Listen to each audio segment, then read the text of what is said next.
Bonjour madame. Bonjour monsieur, installez-vous, je vous en prie. Bien, vous avez 5 minutes pour me convaincre que c'est vous que je vais choisir par rapport à votre camarade qui va passer avant ou après vous. Alors pour vous convaincre de me choisir moi, je vais d'abord vous parler de mon projet professionnel et ensuite de mon avantage pour la première année. Donc pour mon projet professionnel, j'ai longtemps réfléchi à quel métier je pouvais faire après mes études et j'avais dans l'idée de faire quelque chose avec mon frère jumeau parce qu'on est assez inséparables. Et donc on a décidé que moi je ferais la partie du prothèse et lui l'optique pour créer une structure commune indépendante.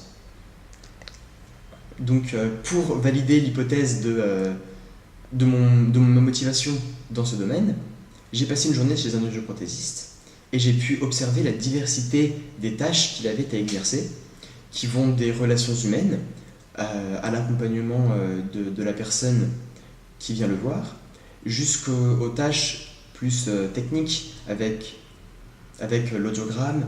Je sais qu'on fait d'abord l'oreille droite puis l'oreille gauche, on étudie les sons sourds puis les sons graves, et généralement d'ailleurs j'ai remarqué que c'était les sons sourds, les sons aigus qui partaient les premiers.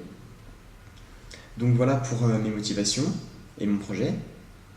Pour ce qui est de mon avantage pour la première année, comme vous pouvez le constater, j'ai fait une prépa PC à Janson de Sailly, parce que après mon bac S, qui était assez banal en somme, j'étais bon en maths et en physique et j'ai eu l'opportunité de faire une prépa. Donc je me suis lancé dans une prépa PC à Janson. Et je pense que ça peut être un avantage car pour les matières mathématiques et physiques, j'ai déjà vu ce qui va être au programme pour cette première année. D'accord. Bien, qu'est-ce qui vous intéresse particulièrement dans le fait d'exercer ce métier? Ce qui m'intéresse, c'est donc, comme je l'ai dit, la diversité des tâches et aussi la curiosité que développe l'audioprothésiste pour s'adapter avec toutes les technologies qui l'entourent. Je sais d'ailleurs notamment qu'on est passé de l'analogique au numérique il y a quelques années. Et il y a aussi les relations humaines, le fait d'accompagner la personne, de l'aider à se resociabiliser.